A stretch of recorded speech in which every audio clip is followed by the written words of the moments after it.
दोस्तों जरा इस वीडियो को सुनिएगा, देखने से ज्यादा सुनने पर गौर करिएगा। बेशक कामयाब हो गया वो जिसने अपने नफ्स को पाकीज़ा बना लिया।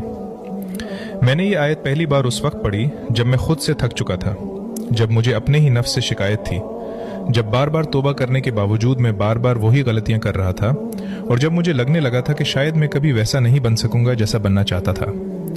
फिर मेरी नज़र सूरत शम्स पर पड़ी। मैं पढ़ता गया, अल्लाह ताला सूरज की कसम खाते हैं, उसकी रोशनी की कसम, चांद की कसम, दिन की कसम, रात की कसम, आसमान की कसम, ज़मीन की कसम, और फिर नफ्स की कसम। मैं रुक गया। मेरे दिल में सवाल आया, या अल्लाह इतनी किस्में क्यों? आखिर इतनी बड़ी बात क्या होने वाली है? मैंने आगे पढ़ा, कद अफलह मन ज़क्काहा, बेशक कामयाब हो गया वो जिसने अपने नफ्स को पाकीज़ा बना लिया। न जाने क्यों ये आयत सीधी मेरे दिल में उतर गई, क्योंकि मैं समझता था कि कामयाबी कुछ और होती थी है।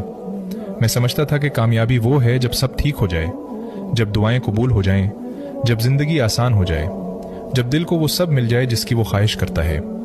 मगर यहाँ अल्लाह ताला कुछ और फरमा रहे थे। वो ये नहीं फरमा रहे थे कि कामयाब वो है जिसने दुनिया जीत ली, बल्कि फरमा रहे थे कि कामयाब वो है जिसने अपने नफ्स को जीत लिया। मैं खामोश हो गया, क्योंकि दुनिया से लड़ना शायद आसान है, मगर अपने नफ्स से लड़ना बहुत मुश्किल है।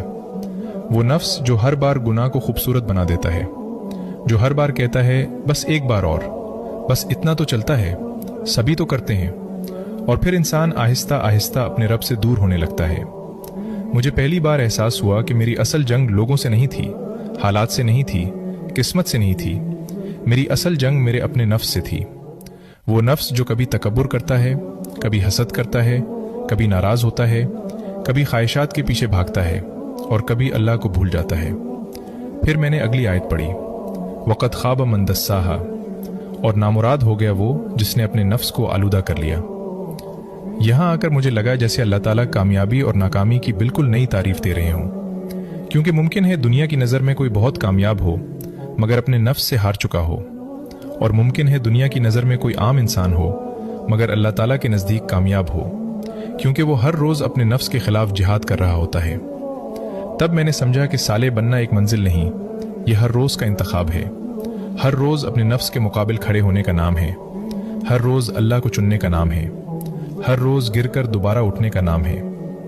आज जब मैं ये आयत पढ़ता हूँ तो मुझे अपनी कमज़ोरियाँ याद आती हैं, अपनी लग़ज़शें याद आती हैं, अपनी नाफरमानियाँ याद आती हैं, मगर साथ ही एक उम्मीद भी जागती है कि शायद कामयाबी कामिल होने में नहीं, बल्कि अपने नफ्स को हर रोज़ अल्लाह ताला की तरफ वापस लाने में है।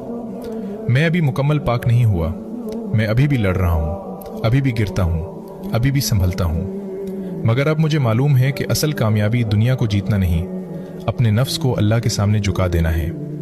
और शायद किसी दिन जब नफ्स खामोश हो जाएगा, जब दिल अल्लाह से राज़ी हो जाएगा, और जब ख्वाहिशात के शोर पर इताअत गालिब आ जाएगी, तब आसमान से मेरे लिए भी लिख दिया जाएगा, कद अफलह मन ज़क्काहा, बेशक कामयाब हो गया वो जिसने अपने नफ्स को पाकीज़ा बना लिया।